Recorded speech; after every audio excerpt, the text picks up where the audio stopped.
In D.C., the Nationals Inc. lefty closer Brad Hand to a one-year deal worth $10.5 million. Simply put, Hand has been one of the best relievers in baseball over the last few years.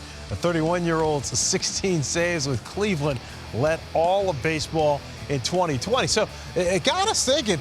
Tell you what, execs in the NL East have been busy. First off, the Braves, some notable deals they've done. They picked up Drew Smyly, Charlie Morton to a nice deal, and then also re-signed Josh Tomlin. So the Braves, actually, they've won the NL East 3 years in a row. But don't sleep on the Marlins. Made the playoffs last year. They picked up Detweiler, Simber, and Bass, and then obviously Kim Ng now, the first female general manager in all four of the major sports. Mets have been doing it. Francisco Lindor and Carlos Carrasco, the biggest trade this offseason, but don't sleep. They also signed James McCann. Trevor May's going to help up that bullpen. And Marcus Stroman, he took the qualifying offer. And then there's more. Philadelphia here, Jose Alvarado just was nasty in Tampa with that splitter. And then also Archie Bradley, remember, he's also big-time first-round pick, and maybe Philly will be the spot for him.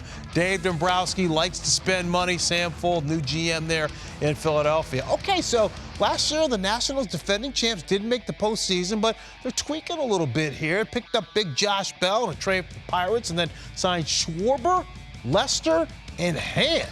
Wow. Re-signed Ryan Zimmerman, who is the ambassador of the franchise.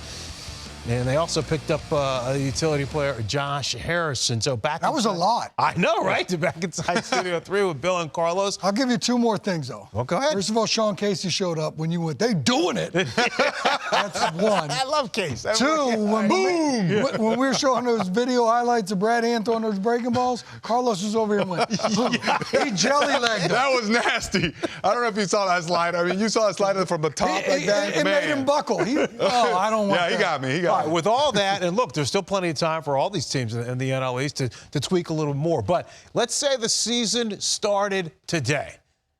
Who's your favorite in the NL East? All right.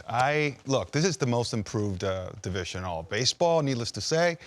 I'm going to have to go with the Washington Nationals. Wow. I think we have forgotten about the Nationals in a sense. Look, when you have the addition of Bell, Schwarber coming over, look at that lineup. You know, think about a Victor Robles that actually rises to his potential. And then, of course, Soto's and that Zimmerman will be back in there. But do not forget that now Strasburg is going to be healthy to go, to join the man already. Look, if you look at the Washington Nationals overall, I think they've addressed every need. You know, if you think about it, Strasburg's coming back, immediately puts a bow on the pitching, and then you have this offense that is really well-rounded. Don't forget about Trey Turner at the top of that lineup.